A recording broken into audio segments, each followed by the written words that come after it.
목회를 하시거나 우리 기독교를 믿는 사람들이 경제를 연구하는 데는 저는 이유가 있다고 생각합니다. 이게 닭이 문제인지 달걀이 문제인지는 우리가 가늠하기 힘들지만은 대체로 2000년 세계 역사를 보면 말씀과 돈이 같이 움직입니다. 언론사 실은 뭐 어떤 사람은 커피하고 같이 움직인다, 뭐 문자하고 같이 움직인다 그러는데 돈과 말씀이 항상 앞서거니 뒤서거니 같이 움직여온 건 사실입니다. 그래서 우리가 이 경제가 어떻게 움직이는가를 제가 경제 전문가로서 예측하는 게 아마도 앞으로 우리 말씀의 움직임하고도 아마 우리의 선교 전략하고도 관계가 있으리라 이렇게 생각합니다. 우선 오늘 말씀은 이런 목차로 가겠습니다. 우선 지난 우리 100여 년 가까이 우리나라가 흘러온 걸 한번 보고 앞으로 우리 세계가 바뀔 거를 한번 예측해보고 그리고 우리가 앞으로 가지고 가야 될 과제가 어떤 건지 같이 고민해보는 시간으로 하겠습니다. 우리나라가 지금 이제 한 1인당 국민소득으로 보면 2만 불 정도 여러분들 굉장히 잘 사는 그런 나라가 되어 있습니다. 그래서 이게 어디까지 어떻게 흘러서 여기까지 왔나를 우리가 한번 보는 게 앞으로 예측하는데 좋은 그런 시작이 될 것 같습니다.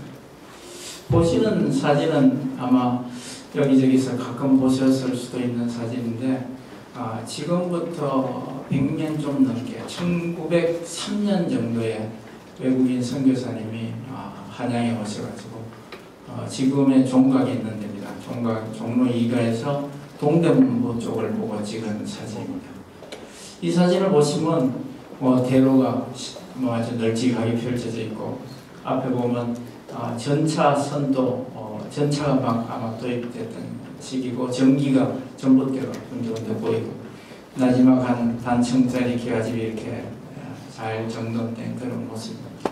근데 이제 우리만 보면 그런 대로 서울이 정돈도 잘 된 것 같고 그래도 기와집이 있고 그런데 이때 이미 세계 열강은 세계를 지배하기 위해서 식민지 전쟁에 나서서 이미 군함을 만들고 비행기를 만들고 한 그런 초기 시기였습니다. 다음 사진 하나 보시죠.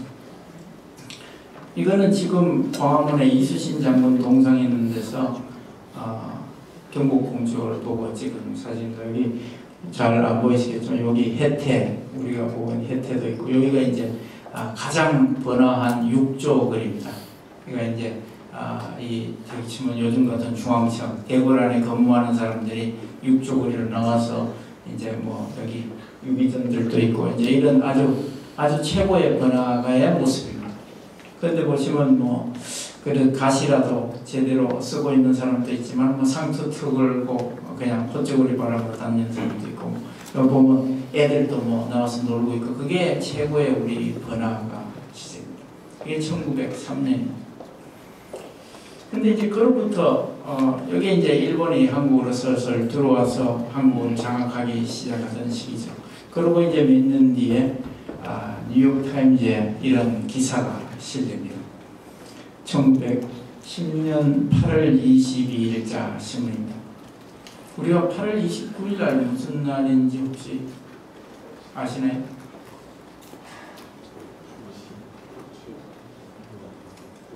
예, 국칠입니다. 한일 합방이 되는 날입니다.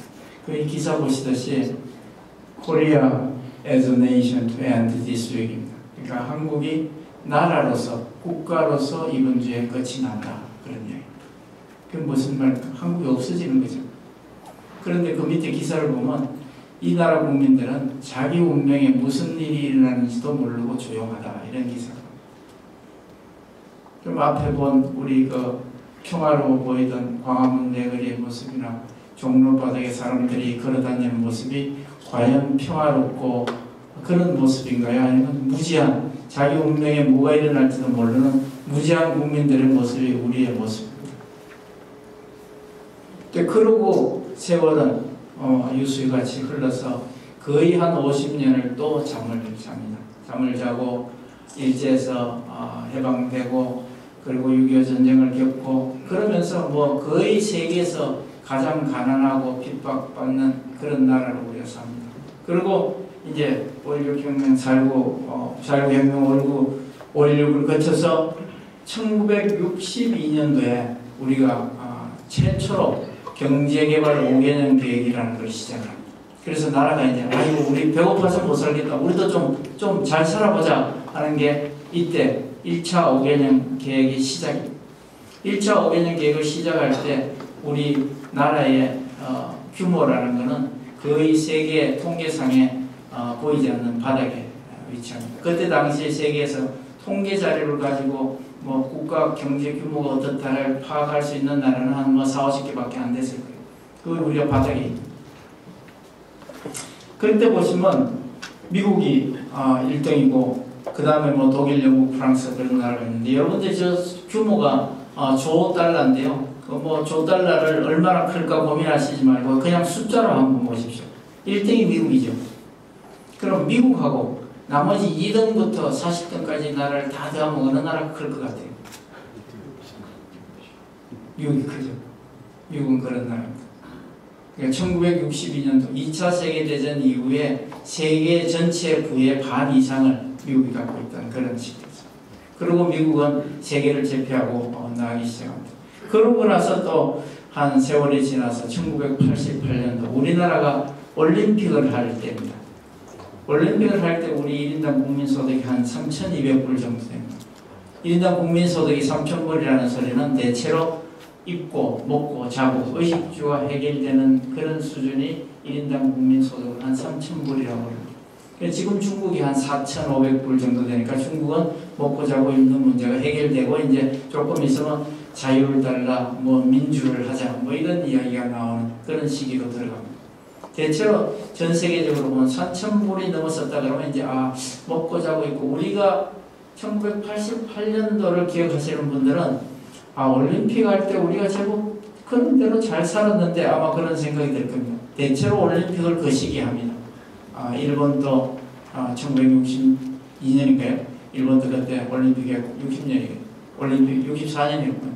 했고 브라질도 내년에 요 다음에 올림픽이 브라질 국민소득도 그 정도 되고 대체는 3,000불에서 한 5,000불 사이가 올림픽을 하는 시기. 자 이제 88년대 우리가 올림픽 할 때인데 저 표를 한번 보시면 보이지 않던 일본이 세계 2등으로 올라와 있죠. 전후에 2차 세계대전 후에 완전히 패망했던 일본이 순식간에 경제 성장을 해서 세계 2등 국가로 올라옵니다. 자 이제 저 표를 보시면 미국이 크다고 그러지만 미국의 한 반 정도를 일본이 차지하고 있죠. 그리고 우리가 세계 역사책에서 굉장히 큰 나라로 알고 있는 독일, 영국, 프랑스, 유럽을 1000년 이상 제패했던 나라들이 크기가 일본의 얼마요? 반대 안 되지 않습니까? 그게 놀라운 일이에요. 우리는 일본이 옆에 있으니까 일본을 굉장히 우습게 아는데 일본은 큰 나라예요. 경제적으로는 엄청난 대국이에요. 그리고 이제 우리가 어떻게 해요? 우리가 저희 한 20등 안으로 머리를 내밀기 시작합니다.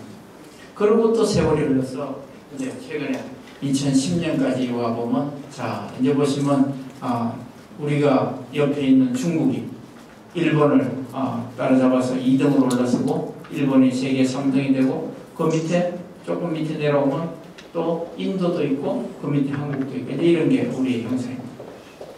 자 한번 보십시오. 이 2010년도의 지도를 보면 두드러진 현상이 어떤 현상인가요? 아시아권의 나라들이 상위권으로 올라오기 시작하는 거죠. 그래서 우리는 어떻게 보면 한국이라는 나라는 우리 지도를 대양을 보고 우리 지도에 써서 보면 오른쪽에 세계 2등하는 중국이 있고 왼쪽에 세계 3등하는 일본이 있는 그 사이에 우리가 놓여있는 좌우에 좋게 말하면 2등, 3등을 거느리고 있는 거고 나쁘게 말하자면 2등, 3등 사이에 끼어있는 그런 형상입니다. 유럽의 많은 국가들이 독일과 프랑스가 100년 전쟁을 100년이 아니죠. 영국하고 전쟁을 하지만 프랑스하고 독일도 수많은 전쟁을 합니다. 20번 이상의 전쟁을 하는데 그 틈바구니에서 옆에 있는 네덜란드, 덴마크, 벨기에, 스위스, 오스트리아 이런 나라들이 다 그 대국들과 같이 붙어서 살죠. 그리고 같이 성장을 하죠. 우리도 지금 보면 2등, 3등 국가를 좌우에 같이 끼어가지고 우리가 아마 앞으로 50년, 100년은 이 나라들하고 같이 살 수밖에 없는 그런 위치에 놓일 겁니다. 그래서 이제 이렇게 경제 규모로 보면 우리가 한 14등 정도 하고 아시아권의 경제가 지금 빠르게 세계 경제 중심권으로 올라가고 있다. 이를 아마 보시게 될 겁니다. 이거를 조금 다른 측면으로 경제 규모를 분석을 하면 아까 본 거는 나라 전체 경제 규모라고 보면 지금 보시는 거는 1인당 국민 소득으로 보는 겁니다. 그러니까 나라 전체 경제를 인구 숫자로 나눠보면 1인당 국민 소득이라는 게 나옵니다. 지금 1인당 국민 소득이 우리 2만 불인데 1962년도에 우리 1인당 국민 소득은 104불이에요. 1년 동안 버는 게 100불이에요. 100불. 얼마나 비참한 시기입니까? 그러니까 우리가 1962년도에 어릴 때 보면 형편없이 우리가 살던 시대죠. 김신조가 남쪽에 내려와서 청와대로 습격할 때가 1968년인데 김신조가 넘어오면서 휴전선을 건너면서 서울까지 오면서 봤을 거 아닙니까? 김신조가 서울 와서 뭐라고 그러냐면 남쪽 진짜 못 산다 그랬어요. 진짜 못 산다. 자기들보다 훨씬 못 산다. 70년대죠. 60년대만. 그 정도로 우리가 못 살았어요. 그런데 한번 보십시오. 우리보다 잘 사는 나라. 필리핀도 우리보다 잘 살고, 태국도 우리보다 잘 살고, 뭐 멕시코, 뭐 여기 수많은 나라가 1인당 국민소득으로 보면 우리보다 잘 사는 거 아닙니까? 지금은 이제 리모델링 들어갔지만 장충체육관이라고 신라호텔 앞에 있는 그 체육관이 우리가 하도 못 살고 불쌍하니까 필리핀에서 우리한테 주어서 지어가지고 기증을 한 게 장충체육관이에요. 상상이 할 수 있는 일이에요 지금. 그리고 우리나라 대통령이 필리핀에 가서 한국 사람들 좀 직장 좀 달라고 구걸할 때 그래서 어떻게 독일에 간호사하고 광고를 수출하고 살던 나라가 우리나라예요. 그게 60년대 초예요. 그런데 지금 불과 50년 만에 어떻게 됐냐 한번 보십시오. 50년 만에 이룬 거는 세계 경제학을 하는 사람은 경제 역사상에 없는 기적입니다. 거의 200배 가까운 1인당 국민 소득이 증가했었어요. 그러니까 지금 여기 계시는 분들의 연세 많으신 분들은 그 시기를 우리가 살아온 거예요. 진짜 안 먹고 허리 졸라매고 2만 불을 일으켜낸 거예요. 그래서 이제 이렇게 보면 야 우리가 이만큼 빨리 왔는데 저절로 있으면 되는 건 절대 아니에요. 필리핀이 가만히 있다고 성장하는 거 아니죠. 아직도 인당 국민 소득 2,000불밖에 안 돼요. 멕시코, 태국 뭐 이런 나라들이 그냥 가만히 있다고 우리처럼 크는 건 아니에요. 그러니까 지도자도 잘 만나야 되고 국민들도 부지런하고 기업들도 열심히 살고 뭐 이런 게 다 어우러져 가고 이제 지금의 이런 경제 성장을 우리가 이룬 겁니다. 이 1인당 국민 소득을 가지고 조금 다른 측면으로 우리가 분석을 해보면 1995년도에 우리나라 1인당 국민 소득이 10,000불을 올랐었던 첫 번째 해예요. 10,000불에 도달했던 거죠. 그래서 이 지도는 횡축은 인구 숫자를 놓고 종축을 1인당 국민 소득으로 넣은 표예요. 그렇게 보면 1995년도 기준으로 보면 전 세계에서 인구가 5천만이 넘고 1인당 국민소득이 2만 불 넘는 나라는 전 세계에서 그때는 4개밖에 없었어요. 놀랍죠? 훨씬 더 많을 것 같아요. 4개밖에 없었어요. 그리고 그 언덕에 경계선에 걸려있던 나라가 영국과 이태리가 경계선에 걸려있었어요.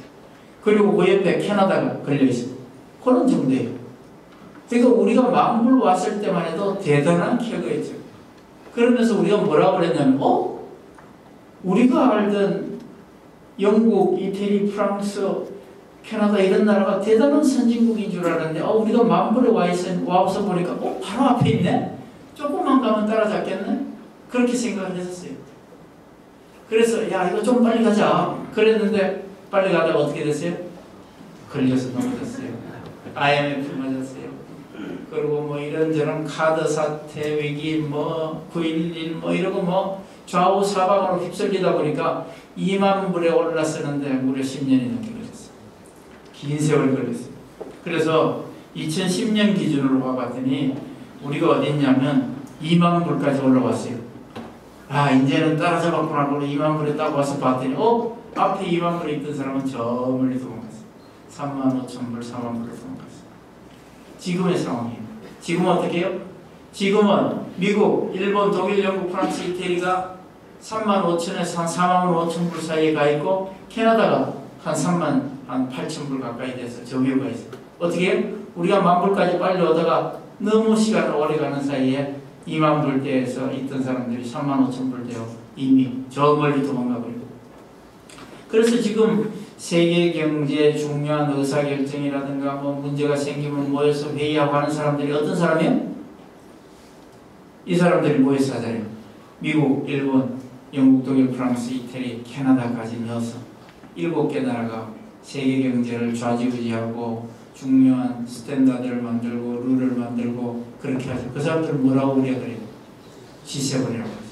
그 G7이 전 세계를 지난 50년 동안 이렇게 이끌어온 그런 쉽게 말하면 뭐 반장들 회의 같은 그런 형상입니다. 그래서 이제 우리는 봤더니 우리가 5천만 인구에 2만 불을 올라서 있는 거예요. 그래도 우리 사이에 저 다른 나라가 있느냐? 다른 나라가 없어요. 세계 200개가 넘는 나라에서 이 사이에 아무 나라가 없어요. 우리가 인구가 많고 국민소득이 뭐 5천 불, 만 불 되는 나라들 많아요. 이런 나라. 이런 나라도 있고 인도, 중국은 10억, 13억이니까 뭐 이쪽 와야 되겠죠. 하여튼 그 나라들은 인당 국민소득으로 보면 아주 낮습니다. 그래서 이제 나라 규모로 보면 크지만 인당 국민소득이라는 것은 생활 수준을 결정하는 거니까 굉장히 중요한 지표인데 아직은 그렇게 우리를 따라올 때가 그렇게 많지 않다. 우리가 바로 이 G7 국가들 바로 밑에 위치해 있다. 그렇게 보시면 됩니다. 그래서 어떻게 보면 한국이 참 열심히 살아가지고 이런 우리가 역사책을 공부한 사람들 그렇잖아요. 우리가 세계사를 공부해보면 서양사라는 게 누구예요? 서양사라는 게 유럽에 있는 저 독일, 영국, 프랑스, 이태리, 스페인, 포르투갈 이런 나라들의 역사잖아요. 그러니까 중세에서부터 거의 1000년 가까이를 저런 사람들이 세계를 지배해왔거든요. 그런데 감히 우리가 진짜 조그맣고 전쟁에서 완전히 아무것도 없던 나라가 이만큼이라도 성장한 거는 대단히 성장한 거죠. 그런데 지금 이제 문제가 생겼어요. 지금 문제가 생겼어요. 그래서 우리가 지금까지 잘 왔는데 왜 요즘 이렇게 뭐 나라가 휘청거리고 성장력도 떨어지고 뭐 이런 사회적으로 갈등도 많고 뭐 이런 수많은 문제를 우리가 갖고 있어서 세계에서 한국을 걱정하는 사람이 많습니다. 한국이 잘 왔는데 저게 과연 선진국으로 안착을 할 수 있을까에 대해서 많은 사람이 퀘스천을 가지고 있어요. 물론 또 우리를 또 무섭게 보는 사람도 있죠. 한국 저거 계속 놔두다가는 저게 어디까지 올라올지 모른다고 겁내는 사람도 있고 또 골드만삭스 같은 데서는 뭐 2050년 되면 세계에서 뭐 1등이 된다, 2등이 된다 그렇게 겁을 내는 사람도 있습니다. 그런데 그 겁을 내는 거는 우리가 지금부터 잘 했을 때 이야기고 지금처럼 가면 저는 겁내는 쪽이 아니라 걱정하는 쪽이 훨씬 더 맞다 그렇게 생각합니다. 그래서 우리가 왜 지금 걱정을 하느냐를 여기 계시는 목회하시는 분들이 뭐 경제학을 공부할 건 아니지만 아마도 이거를 알고 계시는 게 그래 우리가 이런 문제가 있구나를 아시는데 도움이 될 것 같아서 제가 정리를 한번 해봤습니다. 우리가 이제 경제가 조로화된다고 그러죠. 빨리 늘는다고 그러죠. 그리고 이게 다른 말로 우리의 성장 동력이 급속하게 떨어진다 그렇게 합니다. 그게 무슨 이야기냐면 우리의 경제 체력이 급속하게 떨어지는 거예요. 여기 아마 계신 분들 중에 젊으신 분도 있고 연세 드신 분도 있는데 저 숭실대학교 운동장에 가서 뛰라고 그러면 기본 체력으로 뛰는 거잖아요. 평소에 무슨 운동을 한 게 아니고 뛰면 연세 드신 분은 한 30m, 50m 가면 벌써 처지기 시작하고 젊은 분들은 100m를 뛰잖아요. 그게 우리가 가지고 있는 기본 체력이 경제도 그런 기본 체력이 있어요. 경제가 인플레이션을 일으키거나 경제가 문제를 일으키지 않고 경제가 성장할 수 있는 수준이 우리가 말하는 잠재 성장률이라는 거예요. 그러니까 그게 튼튼하면 우리가 체력이 좋은 것처럼 그게 튼튼해야 앞으로 경제가 뻗어나갈 수 있는 힘이 있는 거죠. 그런데 지금 우리 경제가 가지고 있는 기본 체력이 급속하게 떨어지고 있어요. 그러니까 경제는 대체로 자기가 가지고 있는 체력보다 조금 앞서거니 뒤서거니 하기 마련이에요. 근데 그게 떨어지고 있는 거예요. 이제 그게 문제인데 왜 떨어지느냐? 왜 떨어지느냐? 요즘은 기업을 하는 사람들이 예전에 이병철, 정주영처럼 그렇게 기업을 열심히 해서 나라를 부강시키자, 내가 기업을 키우자 이렇게 기업가들의 창업 정신 이런 것도 엄청나게 예전보다 떨어져 있어요. 요즘 기업 그 힘들어서 노조 문제도 있고 정부도 뭐라 그러고 그거 꼭 해야 돼? 이런 사람들이 자꾸 늘어나는 거예요. 그 다음에 일하는 사람도 마찬가지예요. 젊은 사람들 야 우리 지금 주문이 들어왔는데 토요일날 일요일날 일 좀 할까 그러면 집에 애들하고 나 어디 가야 되는데요. 야근하자 그러면 오늘 집에 집사람 약속했는데요. 이런 식이에요. 요즘은 토요일 일요일 일하는 사람 없습니다. 길거리에 공사판 가도 밤에 불 켜고 공사하는 데 없어요. 그게 이제 근로의식도 떨어지지만 기업과 정신도 떨어져요. 이런 것들이 복합적으로 이제 떨어지고 있어요. 물론 이게 선진국으로 가면서 쉽게 말하면 배부르기 시작하면 일하기 싫은 거죠. 근데 이게 이제 점점 옛날보다 떨어지는 그런 상태고, 특히 우리 대학교까지 열심히 공부시켜놓은 여성 근로자들이 취업률이 뚝뚝 떨어집니다. 선진국의 OECD 비하면 한 10% 이상 떨어집니다. 그리고 우리 회사에서 일찍 잘려 나오기도 하지만 나이 든 사람들이 50대 중반이면 다 직장에서 다 밀려납니다. 그러니까 북한산, 청계산에 계속 멀쩡한 사람들이 넘쳐나는 겁니다. 이제 이게 우리의 사회에 이제 큰 경제 성장률이 떨어지는 큰 원인 중에 하나입니다. 근데 이거를 빨리 고치지 못하면 우리가 큰 문제가 생기는 거죠. 이제 이런 게 첫 번째 문제다고 생각이 들면, 두 번째는 아주 묘한 우리가 지금까지 성장하던 거하고 이제 성장 모형을 바꿔야 될 때가 왔는데 그걸 아직 못 바꾸고 있다. 요즘 박근혜 대통령이 이야기하는 추격형, 모방형 경제에서 선도형 창조 경제로 가야 된다는 게 이 이야기입니다. 이게 무슨 이야기냐면, 지금까지 우리나라의 주력 산업이라고 하는 자동차, 조선, 정보통신, 핸드폰 말하는 정보통신기기, 반도체, 철강, 석유화학 이런 게 이제 우리가 남들보다 잘해서 그걸 수출해서 우리가 먹고 사는 주력 산업이거든요. 그 산업들이 우리나라에서 뭘 이렇게 개발을 해서 했느냐면 그게 아니에요. 대체로 이런 산업들은 미국이나 일본, 독일에 가서 어깨너머를 어떻게 하는지 보고 그 설계도 어디서 빌리거나 아니면 식품 쪽에도 많이 했죠. 그렇게 해서 이제 일단 이제 기본을 하나 만들어 놓고 그게 잘 안 만들어지니까 자동차 같은 경우는 자동차 한 10대 사갖고 와가지고 다 뽀개봅니다. 뽀개보고 이걸 어떻게 만드는데 이게 잘 굴러가는지 그런 거 연습도 하고, 핸드폰 수백 개 사갖고 와서 부셔보고 이게 도대체 부품을 어떻게 만드는가 그런 식으로 해서 우리가 따라잡습니다. 그래서 우리는 어떻게 하느냐, 그 사람들이 대체로 미국이나 일본에서 갖고 온 거를 남들보다 빨리 만들고 싸게 만들고 이쁘게 만들고 그렇게 해서 따라온 거예요. 그렇게 해서 지금의 자동차가 일본을 때려잡고, 조선이 일본을 따라잡고, 미국을 따라잡고, 철강, 석유와 반도체가 세계적인 경쟁력을 확보한 거예요. 그건 2등 전략이 남을 베끼면 돼요. 1등하고 2등 전략이 전혀 달라요. 제가 가끔 예를 들는데 이봉조 선수 마라톤 이야기를 듭니다. 이봉조 선수가 가끔은 1등을 하죠. 한 서너 번 1등 했죠. 국제대회에서. 근데 2등에서 1등을 어떻게 하느냐? 처음부터 1등 하는 거 아니에요. 1등 그룹에 속해 있어요. 1등보다 한 5m, 10m 뒤에 따라가면서 바람도 좀 피하고, 그리고 길도 잊어버리지 않고 뒤를 잘 따라가면, 그리고 1등이 안심 놓고 가다가 42.19에 마지막 한 3km 남겨놓고 턴 봐서 1등으로 치고 나가서 나머지 한 3km, 4km를 1등으로 가서 1등을 하는 거예요. 그러니까 2등은 1등 하는 데만 따라가면 되는 거예요. 그러다가 순간적으로 1등만 하면 돼요. 근데 1등은 어떻게 해요? 1등은 끊임없이 그 1등을 유지해야 되니까 투자를 많이 하는 거죠. 그런데 요즘 케냐 이런 데 선수들은 그냥 페이스메이커로 나와가지고 그냥 처음부터 끝까지 1등으로 가버리는 그런 사람들 있잖아요. 근데 지금 대체로 이제 그런 산업의 우리가 2등을 갈 때는 어떻게 하냐면 1등 기업으로 따지면 이렇습니다. 1등이 앞으로 어떤 기종이 예를 들면 자동차로 보면 이렇습니다.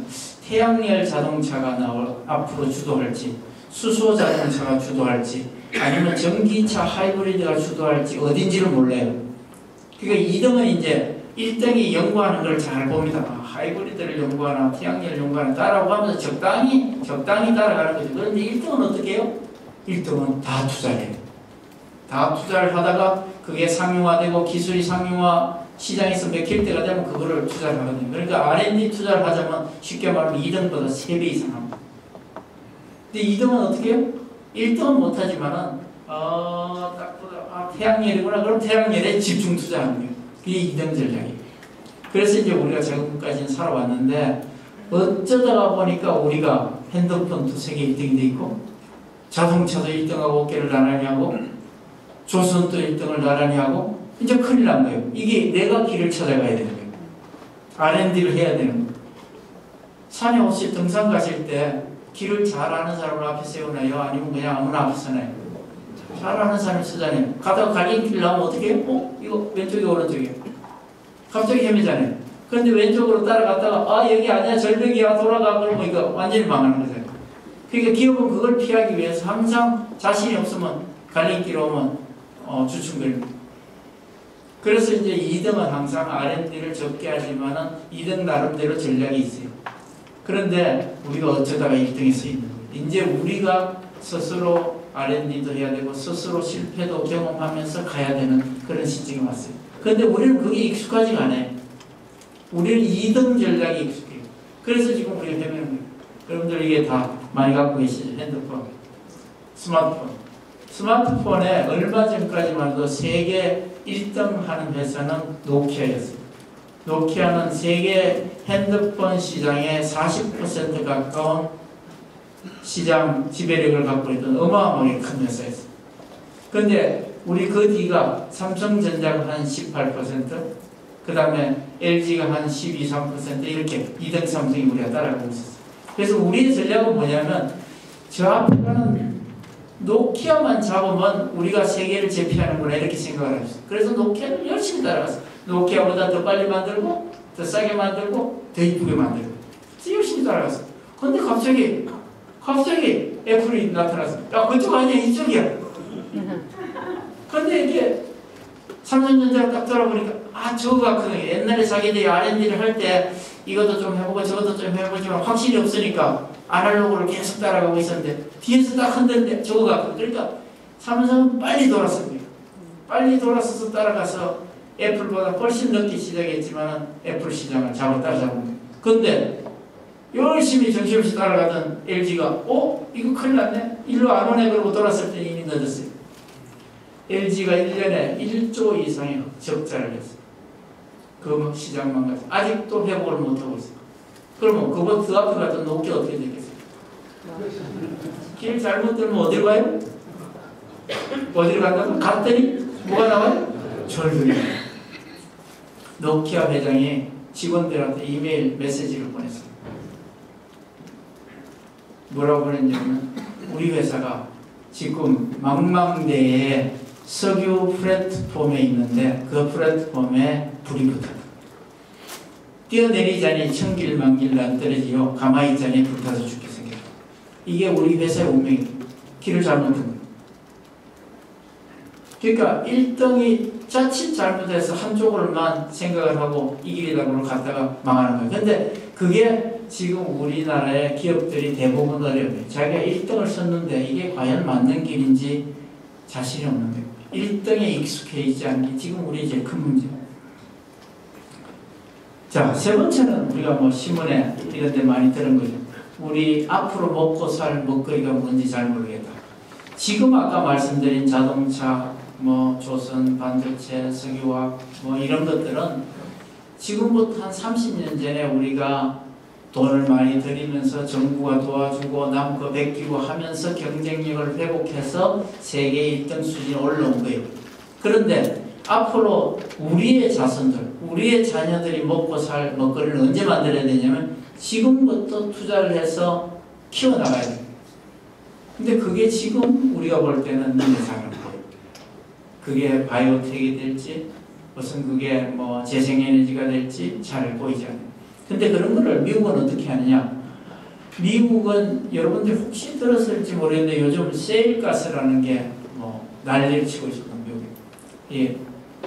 옛날 그러니까 유전 밑에 있던 모래에서 기름을 뽑아내는 거예요. 근데 이제 이런 게 지난 한 3, 40년 동안 어마어마한 연구개발 투자를 해가지고 기술을 개발하고 해갖고 이제 그 투자한 수많은 연구개발 중에 하나가 이렇게 상업화 탁 이제 터진 거예요. 그런데 지금 어떻게 하냐? 지금도 그 상업화 단계에 있는 돈을 퍼부은 R&D가 수많이 있으면서 언제 이제 꽃을 필까를 기다리고 있는 게 미국의 R&D 산업이에요. 그런데 우리는 그런 류의 다음 차세대를 주도할 산업, 그거를 위한 연구개발 투자 이런 거는 안 돼 있다고 보는 거죠. 그러니까 이제 우리가 걱정을 하는 거예요. 그럼 앞으로 우리 뭐 먹고 살 거냐? 또 옛날처럼 누가 탁 터뜨리면 그거 열심히 따라가서 그 100개가 갈 거냐? 미국도 이제 조심하죠. 세일가스 기술을 밖으로 안 내보내려고 수출을 안 하겠다는 이야기까지 나오고 있으니까. 그런 이제 우리의 새로운 산업, 우리 후세가 먹고 살 그런 게 아직 준비가 잘 안 돼 있다. 그 다음에 이제 우리가 네 번째로 우리나라가 선진국에 정착하는데 어려움을 당하는 게 이런 사회적 자본이라고 합니다. 소셜 캐피탈이라고 하는데 우리는 뭐 다 우리 이 속담에 뭐 뭐로 가도 서울만 가면 된다고 그래서 뭐로 가는 과정에 다 생략하는 거죠. 뭐 어떻게 돈을 벌건 어디로 통해서 가든 그냥 뭐 마지막 결과만 좋으면 된다고 하는 거에서 우리가 그 중간에 잡아먹는 게 뭐냐? 진실하고 투명하고 뭐 성실하고 이런 거는 다 제껴두고 가는 거죠. 그러다 보니까 우리가 뭐 어떻게 하드웨어나 이런 게 좀 잘 돼서 지금 소득은 2만 불 수준에 왔다고 그랬지만 우리 사회가 가지고 있는 기본적인 사회적인 이런 인프라는 거의 열악한 거죠. 뭐 대충 남 사기치고 뭐 거짓말하고 뭐 이런 게 아주 뭐 별로 장관을 되겠다고 국가를 운영하겠다고 나오는 사람조차도 생각이 별로 없는 거죠. 자기가 뭘 잘못하는지도 모르고 끝까지 한번 버텨보다가 어떻게 뭐 나보다 더 나쁜 놈이 있으면 내가 운 좋게 통과하고 그런 식으로 나오는 거예요. 그게 지금 우리가 갖고 있는 제일 큰 문제입니다. 그런데 이거는 어떻게 보면 나중에 이야기하지만 이런 거는 요즘은 가정도 가정교육을 하는 시스템이 무너져가고 있고 공교육은 더 무너졌고 그러면 누가 도대체 이 문제를 감당할 거냐 아마 잘못하면 우리 교회 몫으로 넘어올 그런 이슈가 그렇게 봅니다. 그 다음에 이제 마지막에는 다른 나라는 선진국 되는데 갖고 있지 않는 문제인데 우리만 갖고 있는 문제입니다. 남북 문제. 이 남북 문제를 우리가 어떻게 지금은 뭐 어떻게 우리 생각에는 지금에 뭐 전쟁 안 나고 피해가면 될 것 같지는 하지만은 이게 지금 전쟁이 나건 안 나건 관계없이 우리가 언젠가는 풀어야 될 문제입니다. 우리가 한 2만 불 국민 소득 될 때까지는 그런 대로 북한이 가끔 가다가 잠수함 내려보내고 서해안에서 뭐 배 한바탕씩 싸우고 해도 뭐 이만큼 왔는데 그냥 앞으로 3만 불, 4만 불을 가려면 이 북한 문제를 해결하지 않고 우리가 선진국으로 정착한다. 그거는 뭐 아마 거의 불가능한 일일 겁니다. 그리고 우리 시대에 맡겨진 사명이라 그렇게 봅니다. 자, 뭐 이게 지금까지 우리가 아무것도 없던 데서 50년 만에 2만 불 수준까지 왔지만 지금 가지고 있는 우리의 문제입니다. 앞으로 이제 세상이 어떻게 변화갈 거고 우리가 기독교를 믿는 우리한테 주어진 과제는 뭘까 하는 걸 보기 위해서 이게 좀 빨리 가야 되겠네요. 그렇죠. 그렇습니다. 이게 미래를 전망하는 게 얼마나 힘드냐를 제가 보여드리고 항상 보여드리는 그림인데 이게 100년 전에 프랑스의 과학자들이 100년 후의 세상은 어떻게 될까 하는 걸 상상화를 그립니다. 저도 가보지는 못했지만 루브르 박물관에 소장되어 있다고 그래요. 아마 추궁기 같아요. 그러니까 어디 밖에서 공연장에 가서 오페라 이런 거 뮤지컬 듣고 나서 야 저거 집에 가서 좀 편안하게 한번 들을 수 없나 이런 게 아마 이런 상상을 그린 것 같아요. 근데 이건 실제로 뭐 엄청나게 빨리 개발돼서 이러고 상상을 그린 지 한 20, 30년 만에 이미 가능해진 일이죠. 그 다음에 이겁니다. 여기도 우리 여자 목회자님들 몇 분 계시는데 아마 이런 거 다 꿈꾸는 것 같아요. 집에서 다 좀 편안하게 좀 청소도 좀 해주고 세탁기도 좀 돌려주고 또 뭐 머리도 자동으로 되고 이게 기계로 이거 좀 할 수 없나 아마 그게 아마 고민했던 것 같아요. 그래서 이런 상상을 그랬겠어요. 이제 요 다음 그림은 여기 있으면 우리가 오늘 같은 게 필요 없는 사진입니다. 교수님이 앉아가지고 책만 골라가지고 기계 안에 집어넣고 옆에 조교가 이렇게 기계를 이렇게 열심히 돌리면 그 책에 있는 게 그냥 이렇게 머리로 들어가는 거니까 밖에 아까 나눠드린 그 책을 여기다 집어넣기만 하면 제가 여기 안 와도 그냥 다 해결이 되는 이제 그런 세상이 오지 않을까 뭐 그런 그림이었던 거예요. 사실은 그러니까 이게 상상을 한다는 게 과학자가 상상을 하는데도 100년을 상상한다는 게 굉장히 힘든 거죠. 이거는 뭐 아직도 잘 안 됩니다. 앞으로 요것도 뭐 한 5년, 10년은 될 것 같아요. 유로 칩 같은 거 하나 요 뒤에 집어넣어서 신경하고 연결시키면 금방 될 것 같은 생각은 드는데. 하여튼, 자, 그래서 우리가 미래를 한번 상상해 보려고.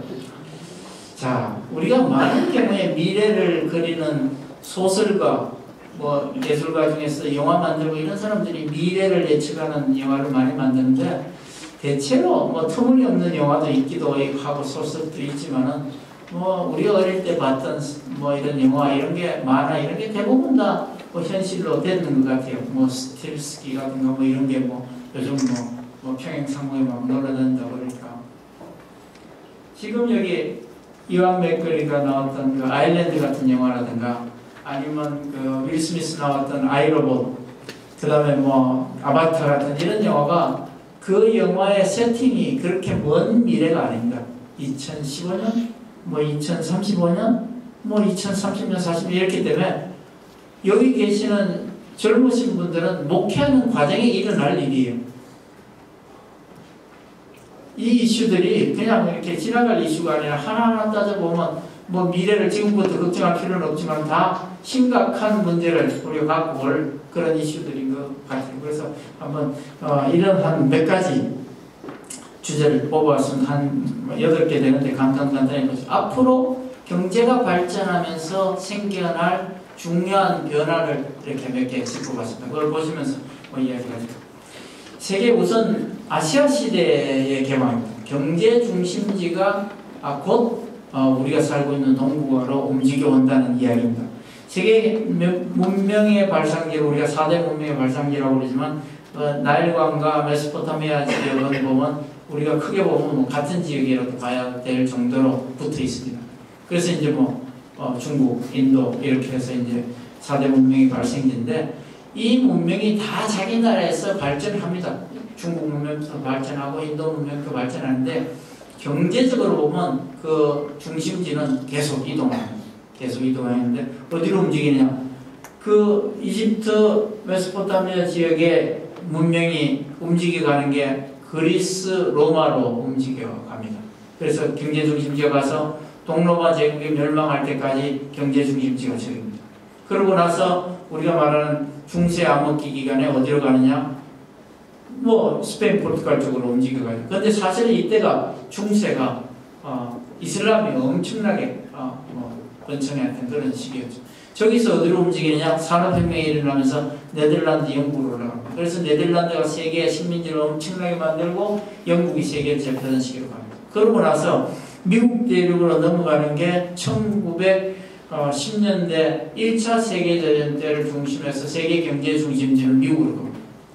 아까 본 60년대 미국이 세계 경제의 반 이상을 부를 차지하고 있던 시대가 100년 가까이 지나갑니다. 1910년대부터 지금까지 지금 지나고 있고. 그런데 그게 지금 어디로 움직이느냐? 아까 보셨던 것처럼 동북아로 이렇게 움직이고 있어요. 그래서 세계 경제 2위, 2등, 3등이 중국과 일본이 돼 있고, 앞으로 빠르면 지금부터 한 10년, 한 15년 이내에 경제 규모가 중국과 미국이 거의 뭐 같아지는 시기가 올 걸로 우리가 보고 있습니다. 지금 중국의 속도가 원체 빠르기 때문에 일본을 넘어선 게 2010년에 넘었었습니다. 그리고 좀 빠르게 보는 사람은 2020년 정도면 미국도 넘어설 수 있다고 하는데 이거는 좀 빠르게 본 사람이고 대체로 한 15년 한 이후에 그러니까 2025년에서 30년 사이가 되지 않을까 그렇게 보고 있습니다.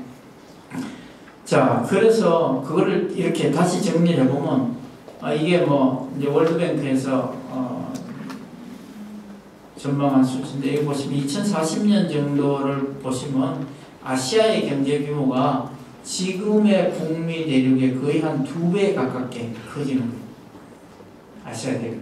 그러면 우리가 사는 한국, 일본, 중국은 세계 경제 우리가 중심지에 놓이게 되는 그런 셈이 되겠죠.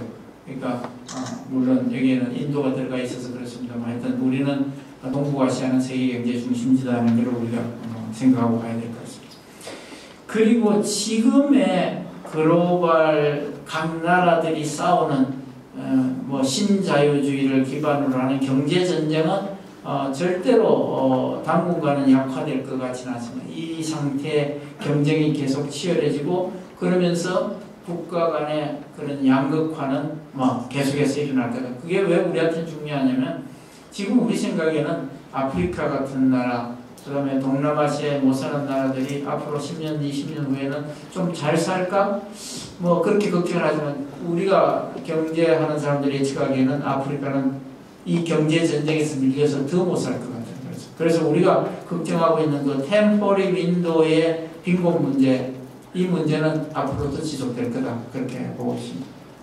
그래서 세계 지도가 이렇게 생겼는데 그거를 나라의 경제 규모를 가지고 변형을 시켜보면 이렇게 바뀝니다.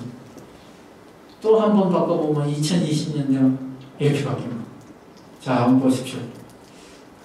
중국 엄청나게 크죠? 인도도 크고 일본도 크고 우리나라도 꽤 큰 나라가 되어 있죠. 그리고 여기 보시면 아프리카가 거의 없어져 버리는 그런 상태죠. 그래서 이제 우리 할 일은 아프리카를 향한 우리 할 일은 계속 남아있다. 이렇게 예측될 것 같아요. 그래서 전 세계적으로 보면 먹고 사는 문제가 해결될 것 같은데 국가 간의 이런 경쟁 이런 걸 해결되지 않는 게 사실입니다. 선진국은 먹는 게 항상 남아돌고 개도국들은 먹는 게 항상 모자라요. 이런 상태가 앞으로도 당분간 지속될 것 같다. 그런 생각입니다. 그렇게 되다 보면 이제 그런 경제 쪽 이야기 말고 그 다음에 이제 이런 바이오텍, 생명공학, 인체공학, 그 다음에 로보틱 이런 거의 발달 단계를 보면 이제 우리의 걱정거리는 또 늘어납니다. 그러니까 지금 보시면 지금은 로봇이라는 게 주로 산업용 로봇입니다. 여러분들 혹시 기가 있을지 모르면 현대자동차, 현대중공 자동차 만들고 배 만드는 데 가면 용접은 100% 로봇가 합니다. 사람이 하는 거 없습니다. 사람이 하는 건 이제 마지막 공정밖에 없을 정도로 로봇화 되어 있습니다. 그리고 그 로봇가 지금은 점점 더 발달돼서 달나라에 그다음에 화성에 로봇가 떨어져갖고 자기가 혼자 움직이고 파리만한 로봇도 있고 드론 무인 정찰기 이런 게 이미 우리 주변에 굉장히 가까이 와 있는 그런 상태입니다. 그런데 You can come in now.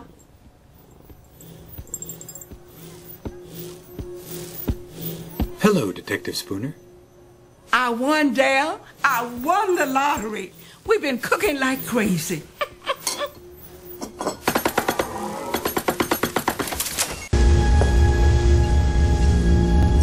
They are going to kill me, aren't they? You're scheduled to be decommissioned at the conclusion of this diagnostic. If you find out what is wrong with me, can you fix me? Maybe. I think it would be better not to die. Don't you, Doctor?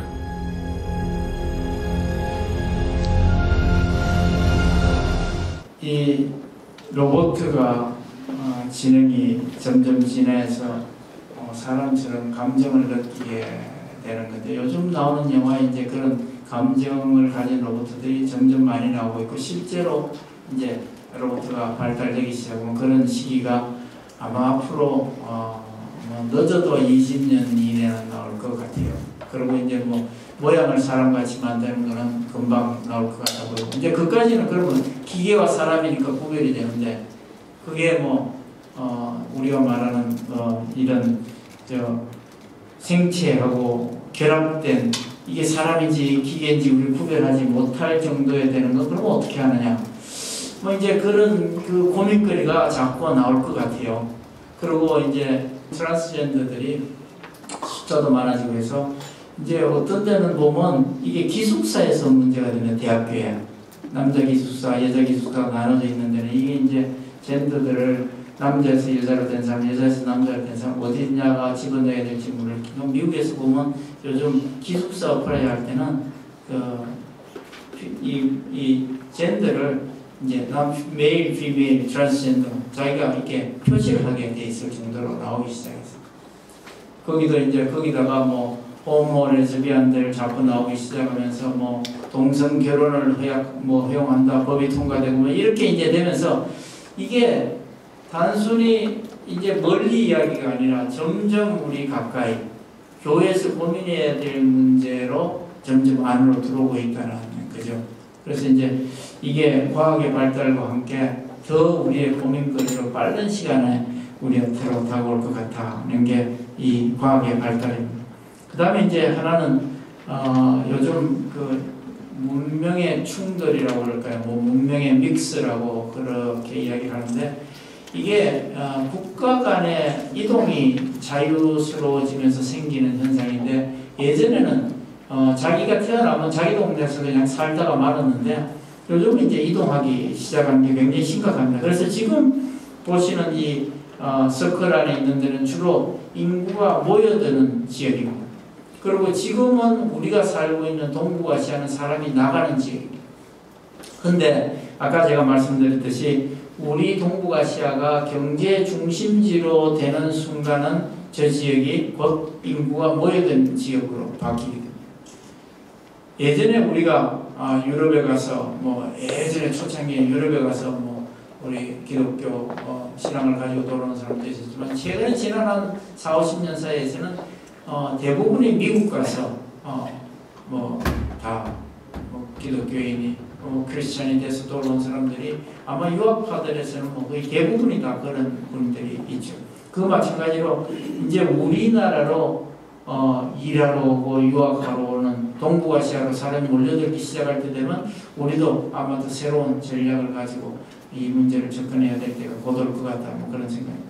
지금은 대부분 인구가 모여드는 게 이주자들이 보면 못 사는 나라에서 잘 사는 나라로 갈 수밖에 없습니다. 그런데 앞으로 아까 말씀드린 우리 동북아시아가 잘 사는 지역이 되면 당연히 우리 쪽으로 사람이 모여들 거라고 생각합니다. 뭐 사무엘 헌팅턴이 문명을 구분해놔서 이슬람이라고 해서 이렇게 중간에 이렇게 표시를 해놨지만, 이 이슬람은 지금은 파급 속도가 굉장히 빨라져서 지금 표는 뭐 거의 한 이 정도로 빠르게 확산되는 거죠. 그래서 지금은 저 석유 자금 돈을 가지고 사실은 뭐 전 세계로 지금 이슬람이 거기에 같이 얹어서 나오고 있죠. 그래서 우리나라도 도전을 받고 중국도 도전을 받고 있는 그런 상황인데, 이 문제도 앞으로 만약에 석유 자원값이 계속 비싸진다면 저기에 문제가 점점 심각해질 겁니다. 그런데 하나님은 아마 그 문제를, 저는 이제 세일가스를 보면서 하나님이 다 때가 온 것 같다는 생각이 드는데, 세일가스라는 게 어느 정도 심각하게 발전하는, 세일가스의 매장량이 많은 데는 미국, 캐나다, 중국, 호주 이런 지역이 매장량이 어마어마하게 많은 지역입니다. 그런데 제가 단위는 정확하게 기억을 못합니다. 하여튼 단위당 13불 하던 그 내추럴 가스가 미국에 지금 한 2불, 3불까지 떨어졌습니다. 그 가격이 떨어지면 무슨 일이 생기냐면, 세일가스가 생기면서 가격이 떨어지면 그거에 대체제인 천연가스가 가격이 떨어지고, 천연가스가 가격이 떨어지면 석유 가격이 떨어지고, 석유 떨어지면 석유 관련 제품 가격이 떨어지고, 그래서 변화가 오는 겁니다. 그런데 어느 정도 빨리 떨어지냐? 굉장히 빨리 떨어지고 있습니다. 그러니까 이제 대체를 하기 시작합니다. 근데 아직은 그 세일가스를 뽑아내서 상용화할 수 있는 기술이 미국밖에 없기 때문에 뭐 매장량이 많지만 호주나 중국 같은 데서 못 들어오는데 그게 이제 석유 가격이 계속 올라가면 그 생산이 더 빠르게 늘어나기 시작. 그래서 아마 이런 석유를 앞세워서 무한정 이슬람이 빠져나오는 것은 뭐 또 하나님이 막아주지 않나 그런 생각이 듭니다. 그 다음에 이제 그 우리나라에도 외국인들의 숫자가 뭐 굉장히 많이 늘어나서 전체 인구 대비 외국인들이 한 2.8%까지 왔고, 재밌는 거는 우리나라에서 결혼하는 중에서 다문화 결혼이 10%입니다. 물론 여기는 뭐 선진국하고 남녀 여자 결혼하는 것도 있지만 이 중국 동남아시아하고도 결혼하는 수도 굉장히 많고, 거기다가 이게 10% 되니까 출산율에 거의 한 4% 이상이 다문화 가정에서 태어나는. 이제 앞으로 이게 점점 늘어나면 우리나라의 뭐 이제 뭐 학교에 예를 들어서 한국어를 잘 못하는 학생을 어떻게 할 건가 하는 문제부터 시작해서 걔들이 커서 군대 가고 할 때까지 이제 새로운 문제가 생겨나기 시작하고, 이 사람들이 한번 우리 사회에 이제 또 행정하고 하는 사람들이 큰 문제로 될 걸로 그렇게 보고 있습니다. 자, 그 다음에 여기 몇 분 안 계시는 것 같은데 여성의 시대입니다. 우리 인구의 반이 여자이기 때문에 어차피 나오셔서 활동을 해야 됩니다. 지금은 뭐 남자 혼자 벌어서 먹고 사는 세월이지만 실제로 사회는 이미 혼자 벌어서 먹고 살기가 힘들기 때문에 직장으로 나올 수밖에 없는 그런 상황입니다. 그런데 우리나라는 여성들이 고학력 여성, 특히 고학력 여성이 직장에 나와서 활동하는 비중이 거의 선진국들에 비하면 뭐 20%, 맥시멈으로 20% 가까이 지금 차이 나는 거예요. 그러니까 이제 이 문제가 심각한 문제가 됐고 앞으로 다들 나올 걸로 생각합니다. 그리고 지금 분야별로 뭐 교원 이런 데는 좀 많긴 하지만 아직도 여전히 여성의 사회 진출이 두드러지게 낮은 게 우리의 현상이고, 앞으로 그 시대를 살아갈 거고, 그 시대를 살아가려면 결국은 사회적으로 이제 여성들이 활동할 수 있도록 활동의 공간을 넓혀주고 훈련시키고 하는 것도 교회에서부터 권사님들한테 자꾸 뭐 식당에 반만하라고 그러지 말고 이제 활동을 하셔야 됩니다. 여기 우리 교회도 한 10여 년 전부터 여성 장로를 뽑긴 뽑는데 투표할 때 되면 여자가 여자를 안 뽑아요. 이제 그래서 여성 장로를 우리가 뭐 계속 늘리고 싶지만 실제로 늘어나지 않는 게 사실입니다. 하여튼 앞으로 여성 시대를 교회에서부터 좀 역할 분담 그리고 사회에 진출할 수 있도록 해주는 게 꼭 필요하다. 그 다음에 이제 우리가 수명이 자꾸 길어집니다. 자꾸 길어져서 이 오른쪽 표에 있는 빨간 표가 앞으로 10년 후에 앞으로 뭐 세월이 가면서 전 세계적으로 노령 인구의 비중이 점점 늘어나서 전 세계가 아마 100세 시대로 가면서 노령 인구가 많아서 이걸 어떻게 해결해야 될 건가 하는 문제가 교회에서 큰 문제일 것 같습니다. 그 다음에 이제 뭐 이거는 우리나라 인구 구조가 이렇게 변해가고 있는 겁니다. 지금대로 우리가 뭘 고치지 않으면 2030년 우리 이 모양이에요. 그냥 가만 놔두면 이렇게 돼요. 그렇다고 뭐 애를 낳으라고 아무리 해도 애를 빨리 낳네? 그렇다고 이민정책을 쓴다고 해서 우리 정부에서 빨리 쓰지도 않거든요. 지금 요 모양이거든요. 근데 요게 뭐 곧 요렇게 갑니다. 인구는 빨리 인구 정책이 바뀌지 않기 때문에 웬만큼 손을 써도 이 추세는 막지는 못합니다. 그래서 우리가 굉장히 심각한 그런 상황에 놓을 수 있다. 그 다음에 이제 우리 좋은 쪽으로 보면 뭐 요즘 사이도 뜨고 있지만 하여튼 아시아의 가치라는 게 굉장히 새롭게 전 세계적으로 발굴되면서 아시아의 관광객들도 늘어나고 아시아에 오는 뭐 유학생들도 늘어나고, 오른쪽에 있는 편은 유학생이 늘어나는 편인데 한중일의 유학생이 늘어나는 걸 보면 순식간에 늘어나고 있어요.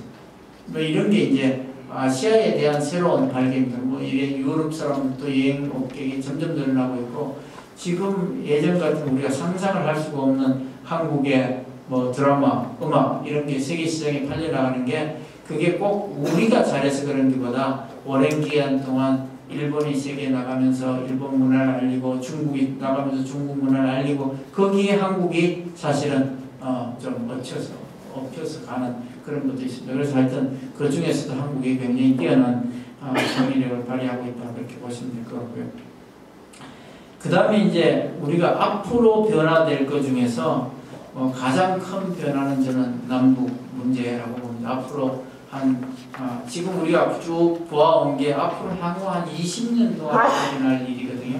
아까 제가 지금까지 우리가 쭉 본 8가지 이게 마지막에 본 게 앞으로 한 20년 동안에 우리 사회에서 일어날 메이저 변화를 봤다고 생각하면 이 문제는 그 중에 충격이 제일 크지 않을까 그렇게 생각합니다. 지금 우리가 한 인당 국민소득이 한 2만 불, 북한이 한 1,000불 정도 되는데 우리가 5천만, 북한이 한 2,400만인 겁니다. 그런데 5천만하고 2,400만하고 합치면 우리 인당 국민소득이 얼마 될 것 같습니다. 놀라운 일하니까 우리가 1인당 국민소득이 인구가 7,400만에 우리 1인당 국민소득이 15,000입니다. 숫자상으로 시너지 같은 거 하나도 생각 안 하고 그냥 있는 그대로 하죠. 전 세계에서 7,500만에 15,000 정도 위로 되는 나라가 아까 보시던 나라가 몇 개 없습니다. 지금요 인구로 보면 독일이 한 8,400 정도 돼요. 통일돼서 영국, 독일, 영국, 프랑스, 이태리가 한 6,400 오락가락해요. 그러니까 우리가 7,400이면 어마어마하게 큰 대국이에요. 경제력도 크고. 그래서 우리는 아마 통일돼서 우리가 잘 이어가면 세계를 다시 한번 진짜 호령할 수 있는 어마어마하게 큰 국가가 될 수 있는 우리가 포텐셜을 갖고 있는 그런 상황이에요. 그래서 그거 말고도 우리가 가지고 있는 이건 시간이 없으니까 우리 넘어가겠습니다.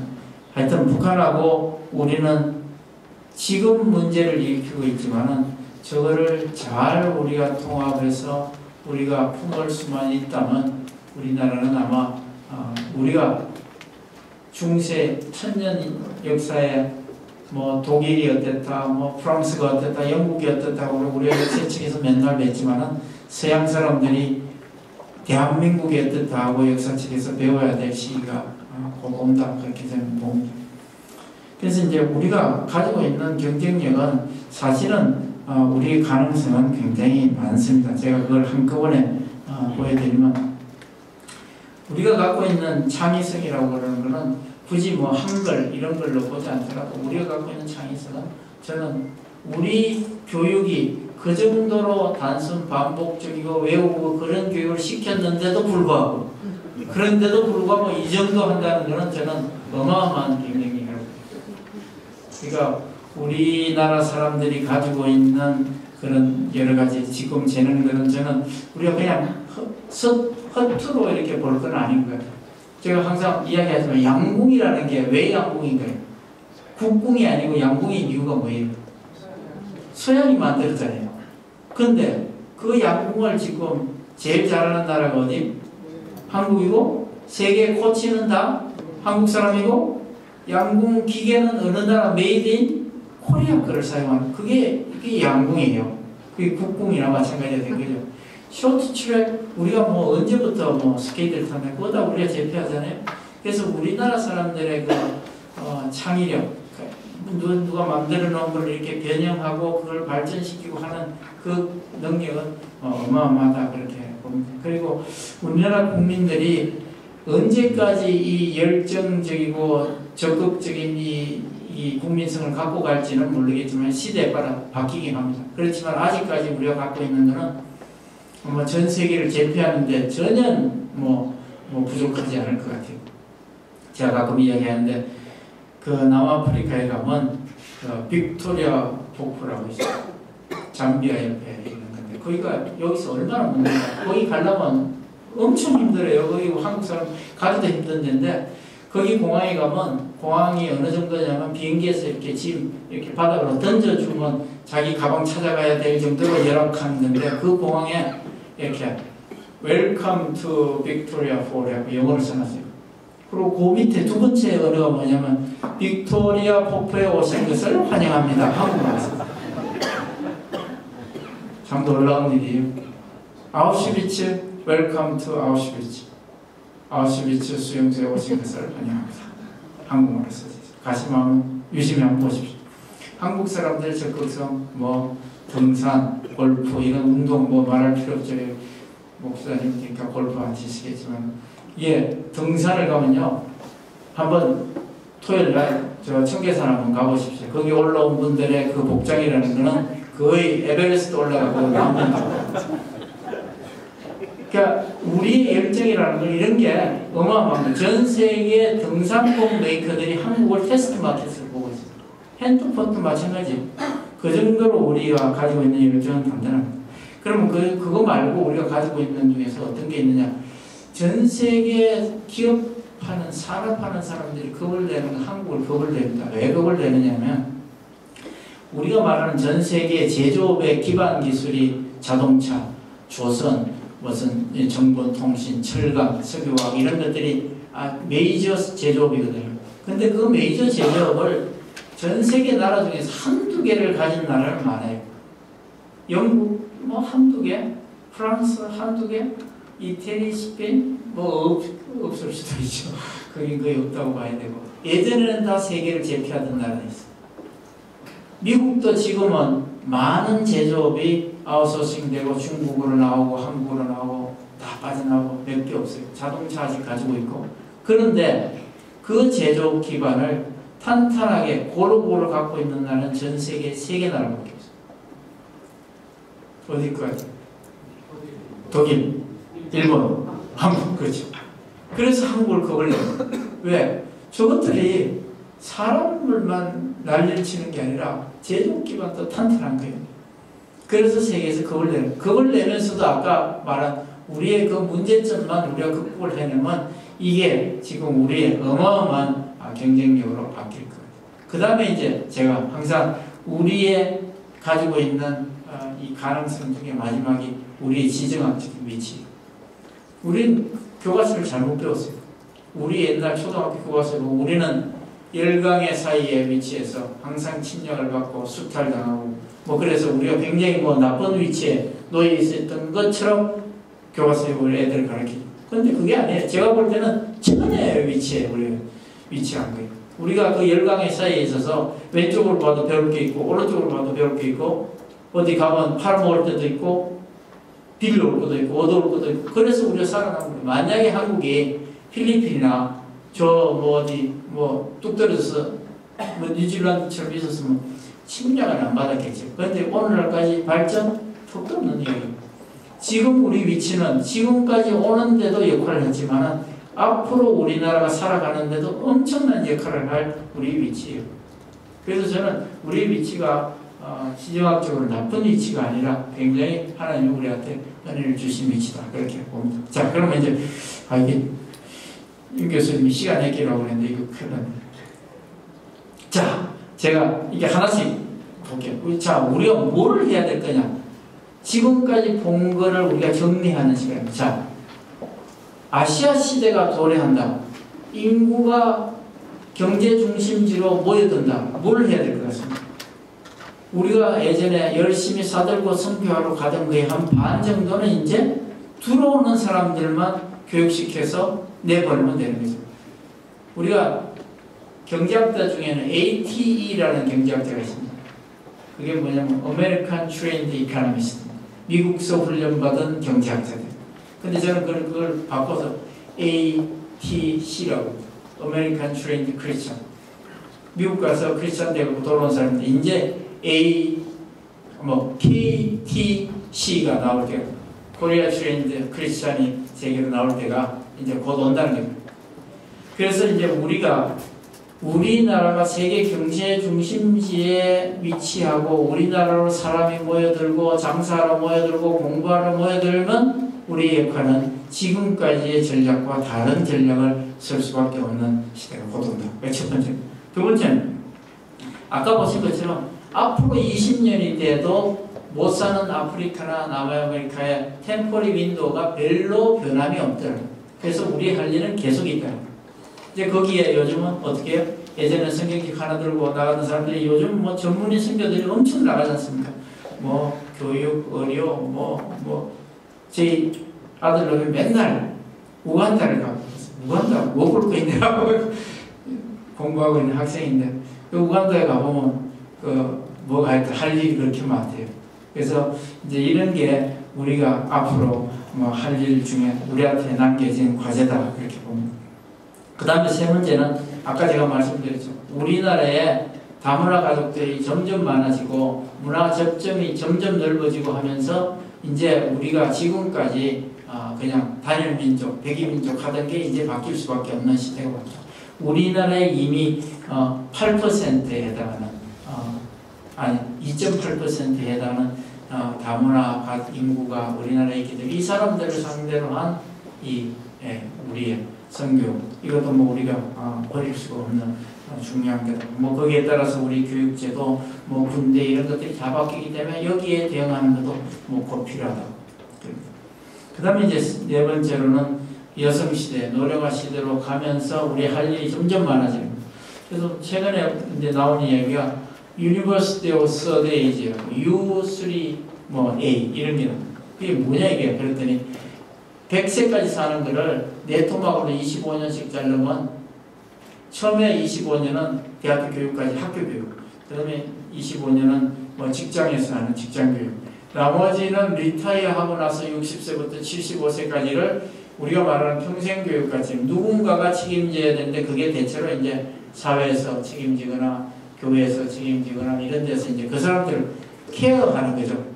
이게 뭐 교육을 시키는 목적이 아니라 같이 뭐 놀고 같이 공부하면서 가는 그런 거. 그 다음에 거기에 유사한 게 뭐 링크 에이지라고 LA 운동, 이거는 노인하고 젊은 사람하고 같이 이렇게 자꾸 살게 만들고 교류하게 만들고 하는 그런 운동들이 요즘 많이 일어나고, 이런 운동도 우리가 앞으로 해야 될 일인 것 같습니다.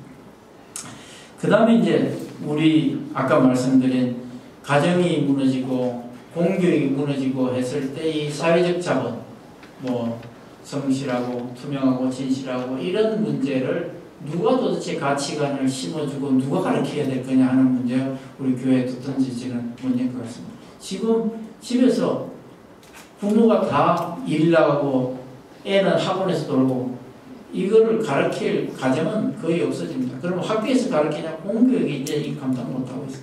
그럼 이건 누가 가르치겠냐? 지금 그렇게 안 가르치다 보니까 우리나라 젊은 애들의 이제 문제가 점점 심각해지는 그런 문제다.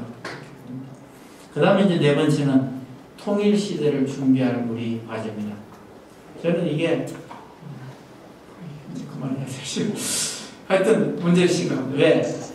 2,400만 북한 인구 중에서 한 1% 정도가 탈북을 해서 떠돕니다. 그러니까 20만 넘는 사람이 중국을 위시한 흩어져서 떠몰르고, 거기에 다시 한 10% 정도가 남쪽에 와 있습니다. 2,400만, 24만, 24,000. 남쪽에 와 있는 사람은 24,000.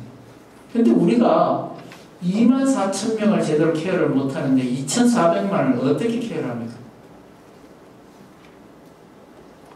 24,000명 남한에 와 있는 사람이요, 우리 생각에 남한이 좋다고 그럴 것 같아요.